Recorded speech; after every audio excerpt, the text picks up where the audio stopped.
Welcome to the Planet Laundry podcast. This message is brought to you by Planet Laundry, the magazine of the Coin Laundry Association. In this episode, Brian Wallace, president and CEO of the Coin Laundry Association, interviews Jeff Gardner, the laundry doctor. You may recognize Jeff as a regular columnist in Planet Laundry. He's a laundromat owner, pickup and delivery business operator, and wash, dry, fold expert. In this How's Business segment, we learn about Jeff's origin story as a business owner, how he's become a student of all things laundry, and how he's taken his business from a small wash, dry, fold operation to a standalone commercial laundry plant. Brian and Jeff also talk about dealing with business challenges in the time of COVID and what the future in the laundry business looks like. Be sure to watch out for Jeff Gardner's new book, A Prescription for Full Service Profits, a collection of wash, dry, fold, and commercial accounts advice from the laundry doctor, published by the Coin Laundry Association. Hi, this is Brian Wallace from Coin Laundry Association, and welcome to this edition of the How's Business podcast. How's Business gives me an opportunity to chat with some of my friends in the business. I've been very fortunate over the last almost 3 decades to meet a lot of amazing entrepreneurs in the laundromat business. And the How's Business podcast is a way for me to have a little deeper conversation, find out their secrets to success, what makes them tick, and let you eavesdrop on a great conversation with some of the industry's best and brightest. For this edition, we're going to be speaking with Jeff Gardner. You may know him as the laundry doctor, a longtime columnist for PlanetLaundry magazine, but you may not know how he came to be the laundry doctor and what's really built his career over the last almost 2 decades in the laundromat business. So Jeff, welcome to the How's Business podcast. How are you? Great. Fantastic. Well, full disclosure, we've been pals really your whole time in the industry from the first time you called in and as a potential new investor and decided that you wanted to get to know the laundromat business. But I think everyone takes a little different path to being in the laundromat industry, and certainly your origin story is an interesting one. Maybe you can just tell us a little bit about what you were doing before the laundromat business and kind of what clicked for you about, well, this is something I want to try. I want to try to be in the laundromat industry. Well, I came from a really bizarre industry, the quasi garbage industry, where we took bakery salvage, in other words, stale bread, and we made it into chicken feed. And we got so successful that the largest competitor in the market didn't want us around anymore. So they made us an offer we couldn't refuse. And then they also wanted me out of the industry. So I had to go find another job and recreate myself in my 30s. And lo and behold, I always enjoyed going into laundromats, but I hated the experience. Even some, as our friend Brian Gruell will call them, there's still some zombie mats out there, but I used laundromats that were zombie mats, and I always said that there was a better way to do that and create a better customer experience and really make the laundromat a great community place, and it would be a great thing. And we've certainly seen that happen since I've been in the industry. It's changed exponentially, and they're almost like lounges, not really laundromats anymore. And certainly our work with Laundry Cares has helped that tremendously too. But that's kind of how I saw the industry. I saw it as an opportunity to make a difference, and it was an industry that was really antiquated and behind the times, even in 2000. Certainly wasn't the first one. There were people way ahead of me that were changing this, but even in Minnesota, there weren't that many stores that had been updated. Well, Jeff, walk us into that first laundry. If I remember right, you made an acquisition of an existing store, and I bet like a lot of first-time laundromat owners that buy a store, you probably had a few surprises and a few learning lessons right out of the gate. So walk us through that first laundry.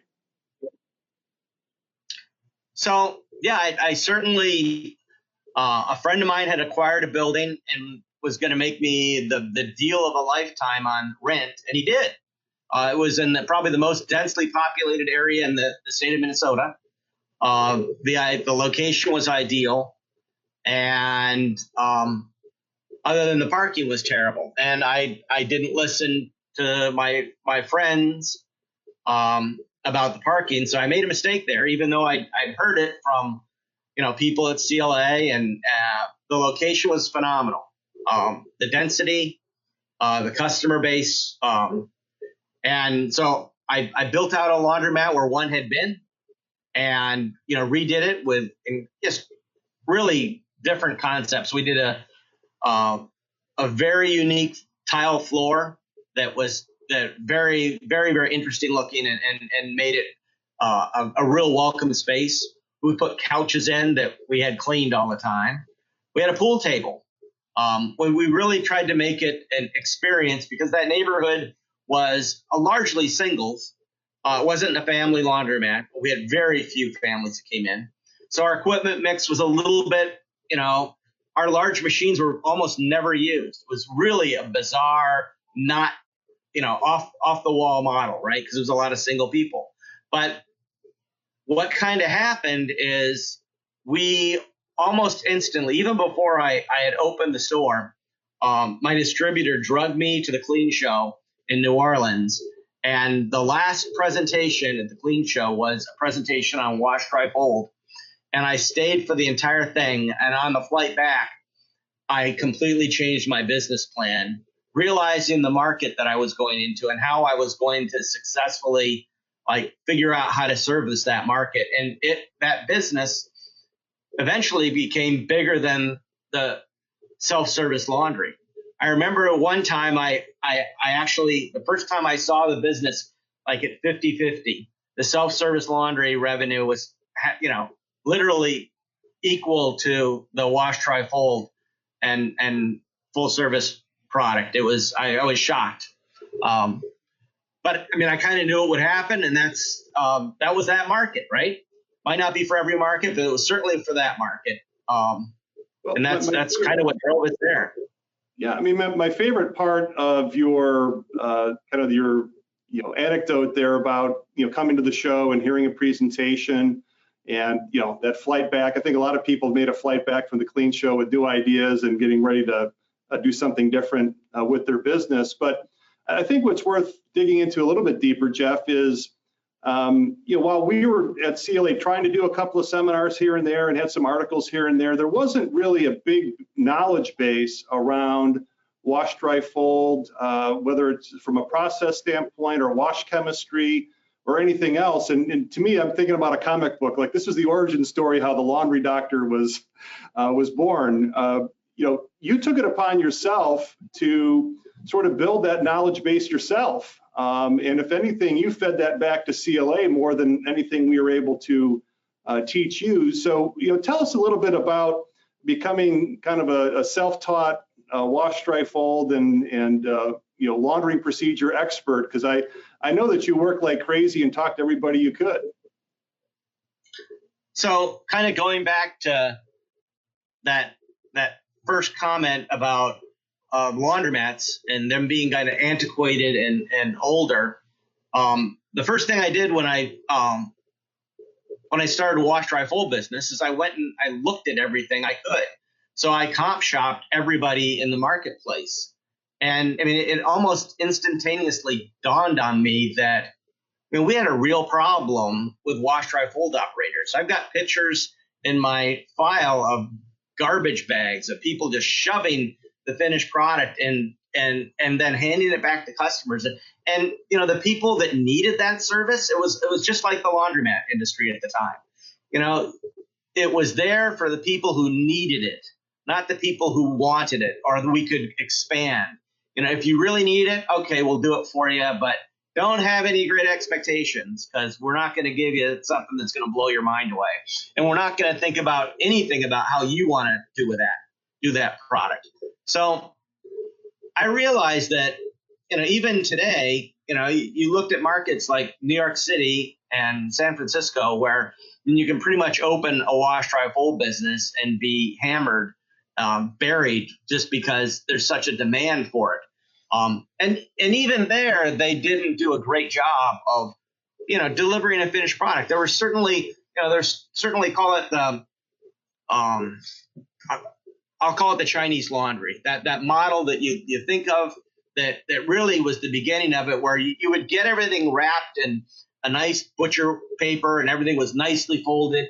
And, and the people that were running those businesses, that was their family business, they took great pride in what they did. And it was, and those are still out there today, right? People that really did care about it, but that wasn't the standard for what we were seeing in laundries all over the country, the ones that I saw. So I said to myself, what can I do to try to change this? Because if we make a paradigm shift, a store even a mile away from me, if they offer a better product, the awareness will become bigger and the market will become bigger, because there are a lot of people that hate doing laundry. And that is so evident in how we see this. It's been in the dry cleaning world. Everybody's doing wash, dry, fold now. And why? Because people are becoming aware that service is available to them. And people just don't want to do it. It's something they would love to hand off. I hear the Geico commercial on television now about, oh, I got to go home and do laundry. But my insurance is so much easier, right? I mean, everybody has identified, and we've seen this, a laundry is something people don't want to do. But there's solutions for it. And as long as we were delivering a product that was far superior to what you could do on your own, and there was some, bing to it, we were going to get customers. We're going to get them to talk about it. And then they would share that with somebody else. And next thing you know, we've got another customer. And that was my whole theory, is it wasn't ever going to hurt my business by trying to improve the industry. It would help my business and help the industry as a whole, and we would have another great product. So, we started doing like group sessions in Minnesota where we'd bring all the wash, dry, fold operators together and have think tanks. I've never done it. I've always wanted to have like a wash, dry, fold off, like a competition of attendance, and having them together. And we've talked about it, but I mean, a lot of people don't bring their attendants to things and don't get them involved. I mean, I would bring my attendants and put them up against anybody for the fun of it. Whether we won or lost, I know we would win because we would learn something from somebody else.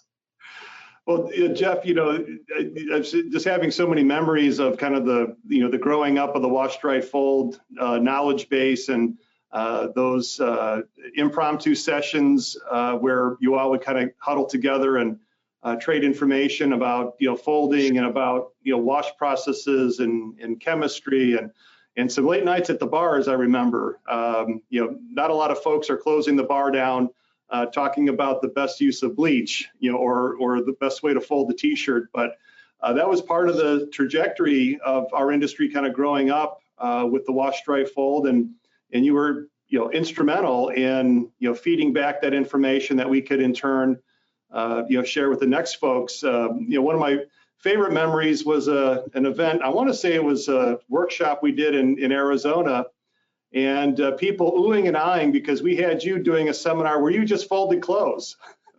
And people would huddle around this may have been a little bit before the cell phones had the cameras on them, but people were just trying to capture, they're so hungry for that information about best practices. And I think to this day, one of our most popular YouTube videos is the one with you folding a fitted sheet. You were doing it before Martha Stewart did it.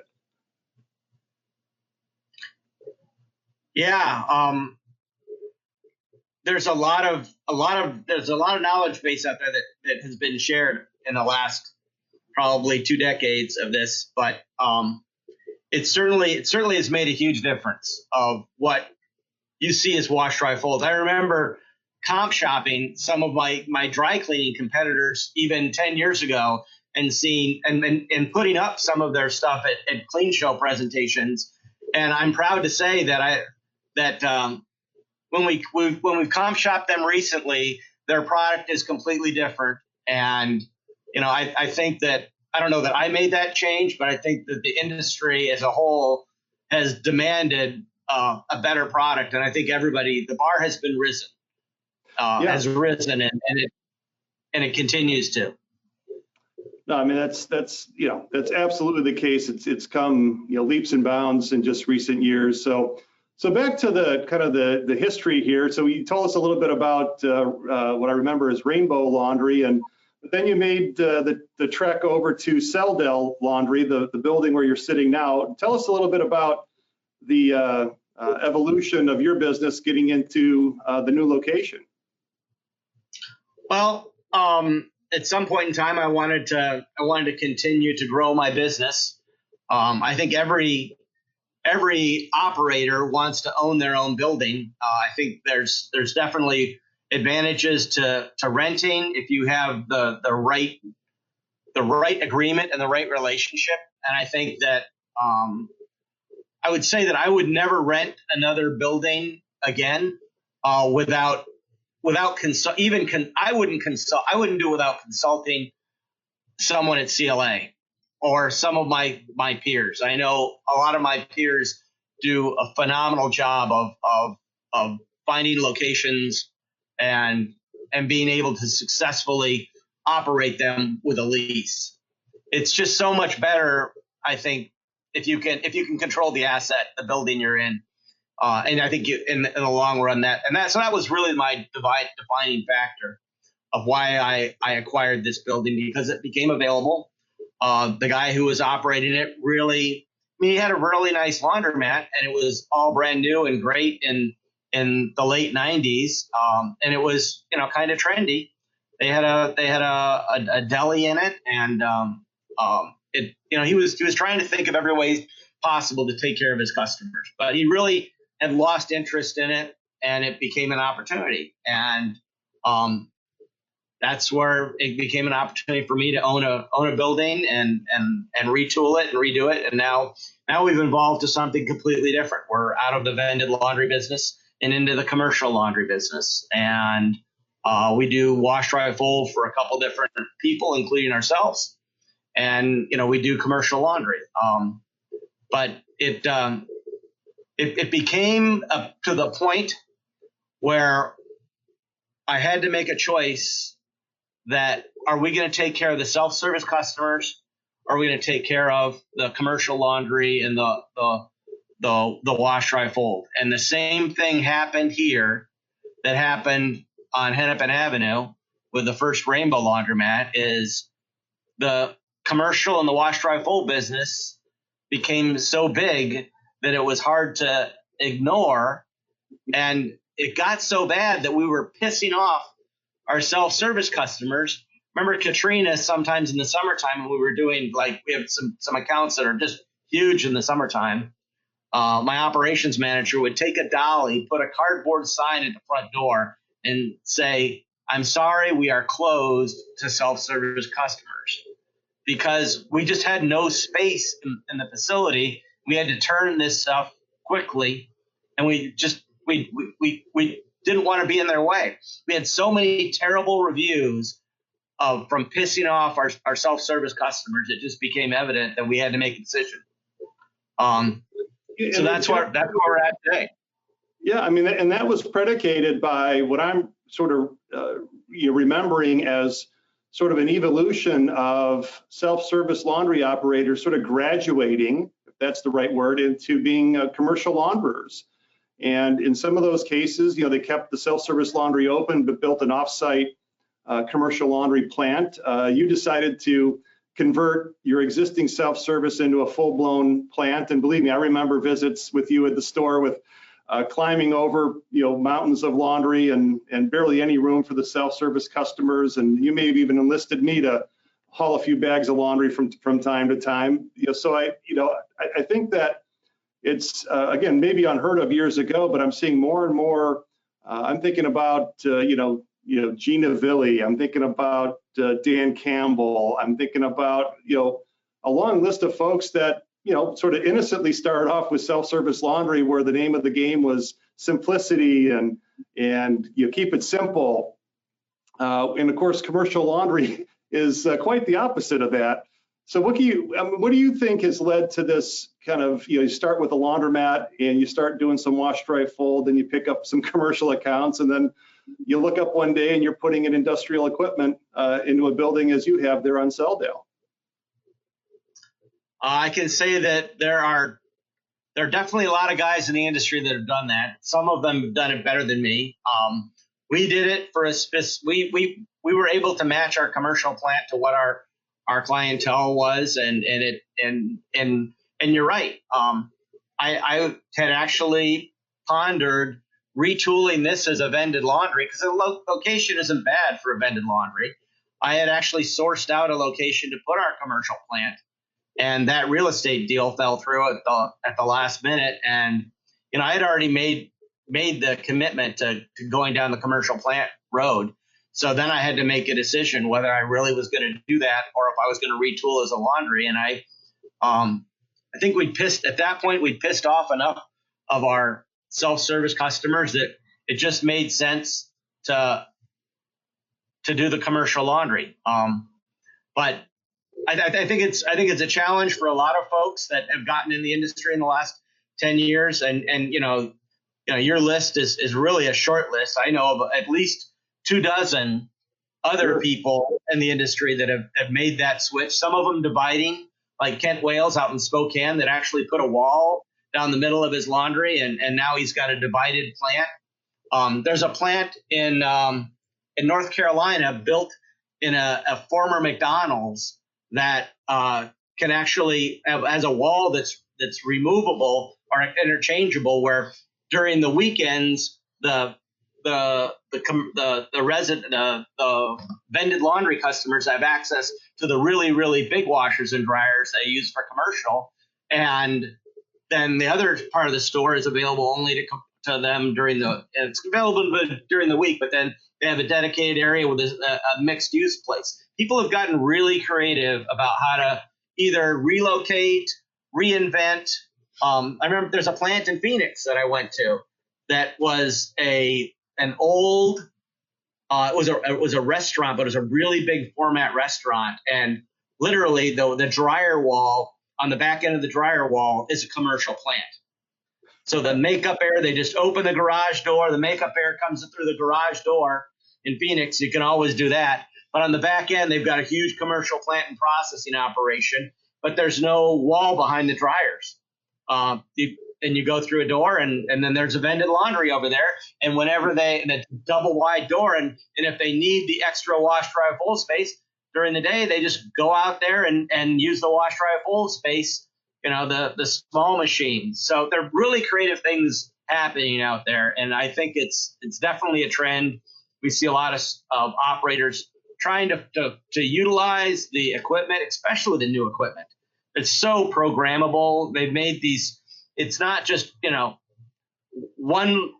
pre-wash, a wash, and a couple rinses. You can do almost anything today, which it really enables you to do that full service laundry. Ozone, another great example. Everybody's buying Ozone these days. Well, Ozone's a commercial laundry product, right? I mean, that's where it came out of. And by adding that into your plant, now you've got the ability to sanitize your laundry. And whether you use that just for, a marketing tool for your vended laundry customers, or you actually develop a real commercial laundry operation by utilizing that, it just opens the door to opportunities, right? Absolutely. No, it's amazing, this whole evolution, and the lines have never been as blurred as they are now, right? Dry cleaners doing wash, dry, fold, and all these lines are blurring, commercial to vended and everything in between. But more about your journey, Jeff. I mean, one of the things that I see often with people that have been successful in this business is that they're what I call serial entrepreneurs. They've truly love the business, and that entrepreneurism comes through. But you've had your experience at a couple other entrepreneurial endeavors. You want to give us just a little bit of flavor of some of the other things that you've been involved with? You mentioned the garbage business, the food garbage business. What are some other things that you've used to scratch that itch? for being an entrepreneur? Well, I would say that as many laundry owners, being a landlord has been a great tool to being able to leverage an asset to get into a different business. I wouldn't be where I'm at today if the first thing I didn't do in business was identify a source for capital, which was an asset, and know that, it's something anybody can do is buy their first, apartment or duplex or rental home. And a lot of us from the industry, that's how we got catapulted into it. So I'm really grateful for, the ability as someone who came from, really, I started with, I didn't get any help from my parents. I paid for my own college, right? I mean, not that my parents weren't wonderful people. I that's not what I'm saying at all. But, as a start, I recognized that I needed to have the ability to have something that banks would understand, and banks could relate to if I was ever going to be able to leverage my labor and my future. So real estate has been an amazing tool to catapult me into a lot of things. And it's, like my friends say, it's a 10-year commitment. And by the time you're done with 10 years, you've got the beginnings of an asset that you can leverage to other things. That's been a fun one. I would say the latest stuff that is really exciting, because of this laundry industry and an evolution in it, the locker business that, I ran into at a show in a distributor show that I was doing for CLA down in California in Huntington Beach. I ran into the dry cleaning locker business, which is, again, it's revolutionizing dry cleaning and wash, dry, fold. Still to this day, there's several companies out there doing it. The leader is still out there, but I mean, there's a lot of diversity getting into that, and the convenience of contactless pickup and delivery and COVID. There's so many benefits to how you can, look at that modification, and instantly I saw the value of it. I thought of it for college. I've always struggled with how to service college students in wash, dry, fold. It was the biggest challenge that I saw to that segment of the wash, dry, fold industry. So I think that's a great evolution.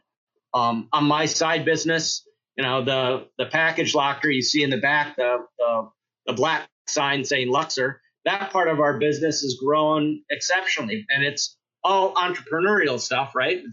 It's the next squirrel that you see, the rabbit you see that drags you, down in the next hole. Well, and so you've done so many things beyond, like I said, with the conventional, laundromat business and the commercial accounts and the apartment buildings. What people may not know is that you spent a lot of time replacing kitchen countertops and fixing up plumbing, and you've scrapped and scraped. You've done it, yourself, and you're probably not doing as much hands-on as you used to, but you dove into the locker business again. I'd call you up and I'd hear a drill in the background and say, Jeff, what are you up to? Well, I'm installing some lockers in an apartment lobby. So that's kind of a common thread that, kind of sticks out in my mind is, you got to put in the work. And so, you've got as what I call it as a motor. You've got as high an entrepreneur's motor as you come across. You work like crazy. And so, I mean, what do you attribute that to? How would you describe that part of your makeup where you're obviously driven to make these things work? It's you. So, how would you describe what makes so many of our members successful with this just inner drive to tackle the projects? I think as a personal characteristic of the people that I see that succeed, is, and it's a phrase that another friend of mine coined. It's not original to me, but I think that when failure isn't an option, when you're put in a position where, when you go into a bank and you sign a personal guarantee, maybe most people don't understand the ramifications of that. But I think when you do that the first time and you really realize what you're signing, you realize that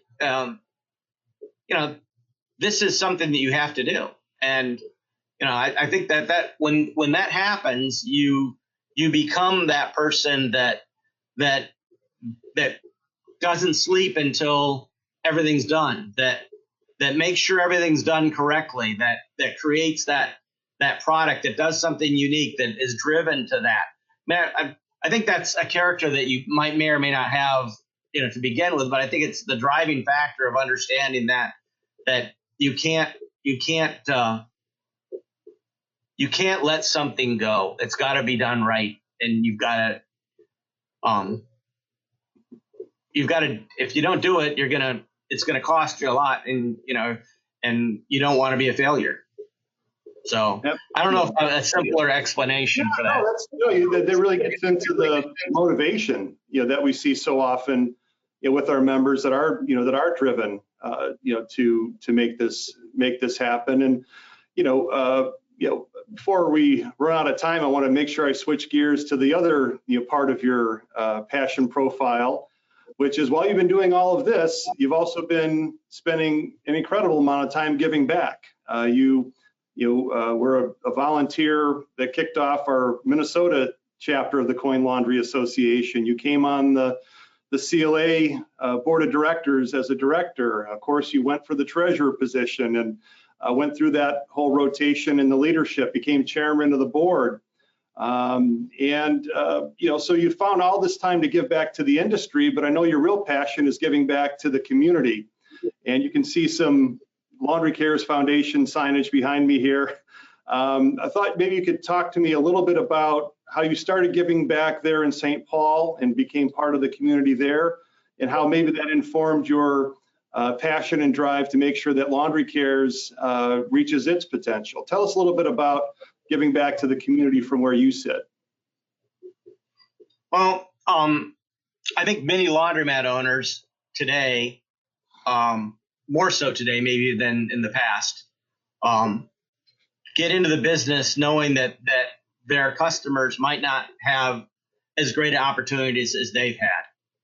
And when you actually spend time in your stores and you see your customers, you get to know your customers, and they're human beings, and they're good people, and fundamentally they want everything that everybody else wants. Mm-hmm. They may or may not have been given the skills. More of them, probably my biggest frustration is seeing moms raising kids that were really probably never given the skills to do that.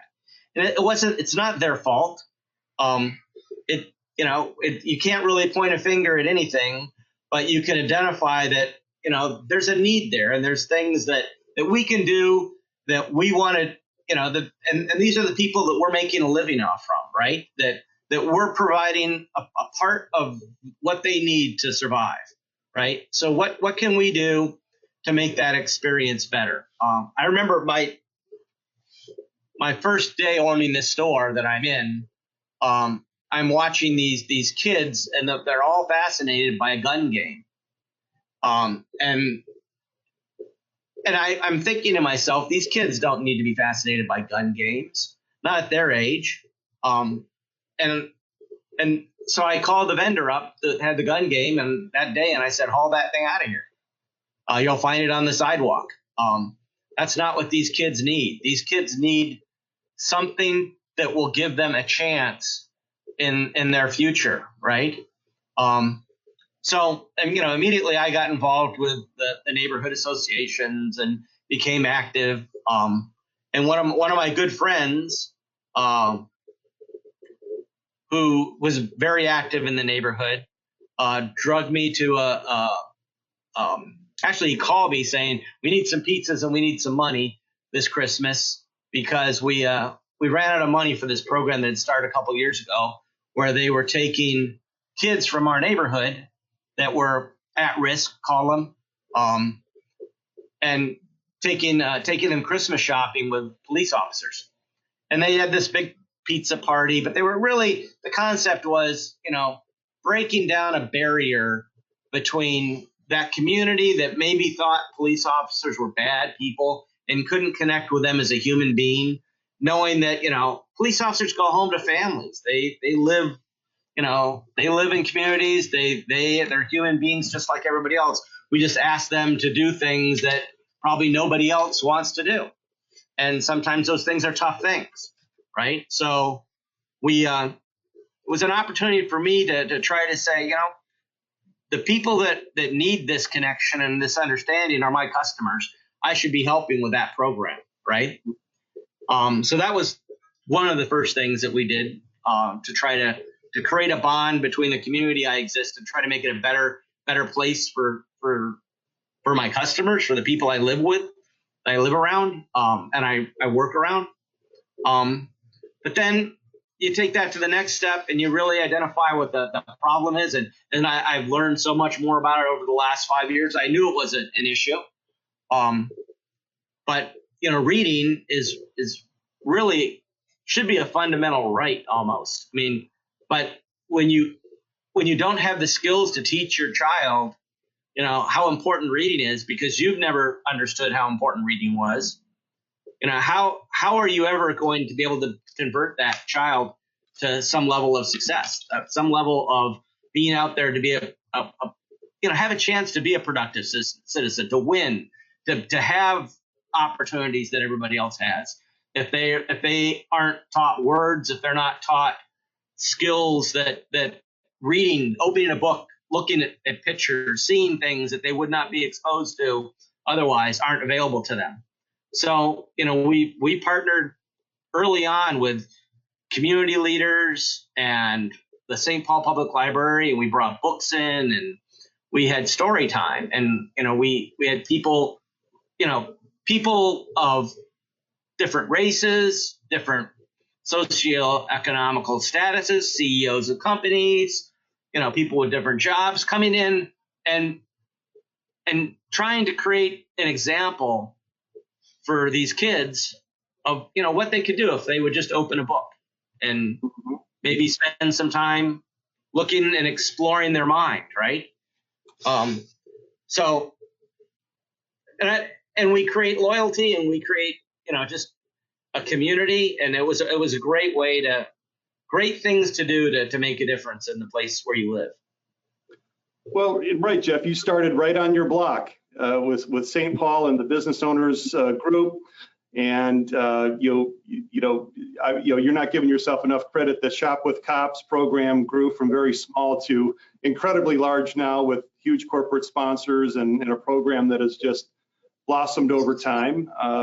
You started that reading program right there in your store, which was a precursor to what we're doing now with the Laundry Cares Foundation and our Laundry Literacy Coalition. So it's really been remarkable to watch that evolution, and you and I have had plenty of deep conversations about the fact that this is the right thing to do. It also happens to be good for business. So if we can push that message across to our whole industry and understand that we have this opportunity, you and I might argue an obligation to give back to the neighborhoods that we serve. And like I said, it's the right thing to do. It feels good, and it does ultimately bring more business through the doors. I know, Jeff, you've got a favorite anecdote about a kid that would take advantage of those story times in your laundromat, and those story times really made a difference for her. Tell us a little bit about that. So she would come every week. We would have it on Tuesdays and Saturdays, laundry time. She lived across the street. Her mom would send her over here when she wasn't. When she was at home, because it was a place for her to go that was safe for story time. Her three siblings are all in the system, meaning they've had negative encounters with law enforcement, and two of them have been in and out of jail. And she was the youngest one, and she was always a very argumentative, engaging young woman, and which was probably the most exciting part about it is watching her kind of develop into a human being. But within a couple of years, if the person who was telling the story wanted help, or even was late, she would be the one out there grabbing the books and reading and getting the kids together. But she last year she graduated from nursing school, the first person in her family that's even gone to college. Wow. So, I'd like to say that it made a difference. Maybe it did, maybe it didn't, but I think it did. I mean, I think that giving the opportunity and access to books and education always makes a difference in somebody's life.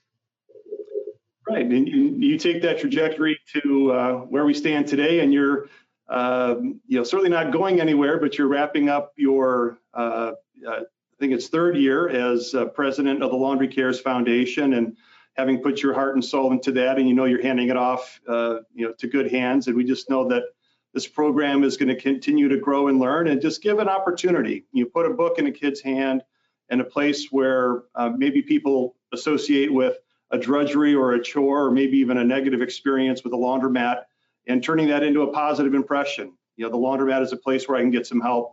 It's a place where my kids can get some books, and it is a way for us to sort of pay it forward to the customers that have been supporting us year in and year out.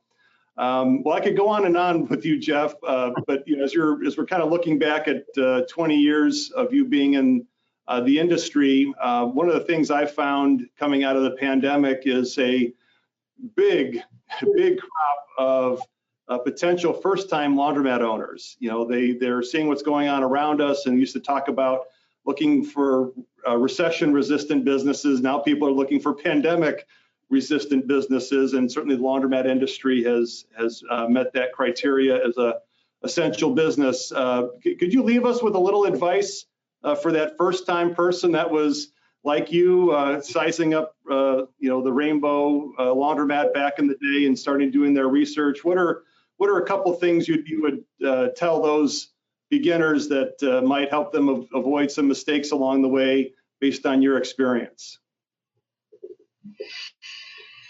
I think we talked about a couple of them, but certainly having a great relationship with a distributor, to have the tools that you need and access to tools that you may need.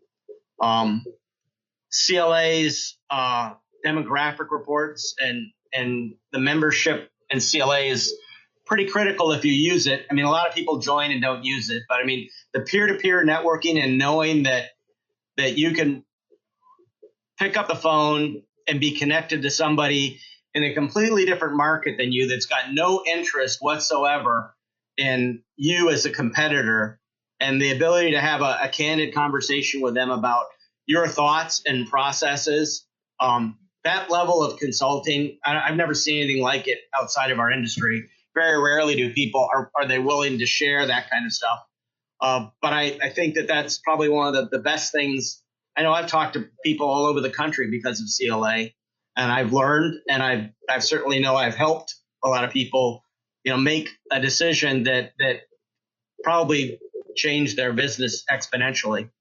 I think that understanding, and always think of the customer first, right? I think that's the one thing our industry has changed significantly.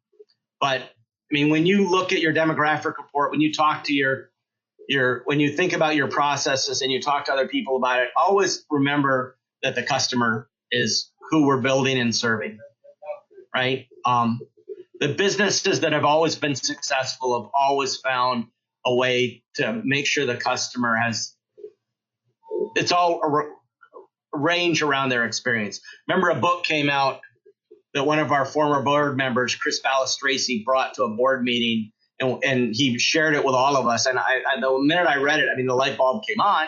It's what we were doing, but it was written by the president of Enterprise Rent-A-Car. It was called The Experience Economy, and it really defined what Disney World and Disneyland, their model from 40 and 50 years ago, what they were trying to create and what that's translated into today's retail world. And if you think about that, how you want to create an experience for your customers.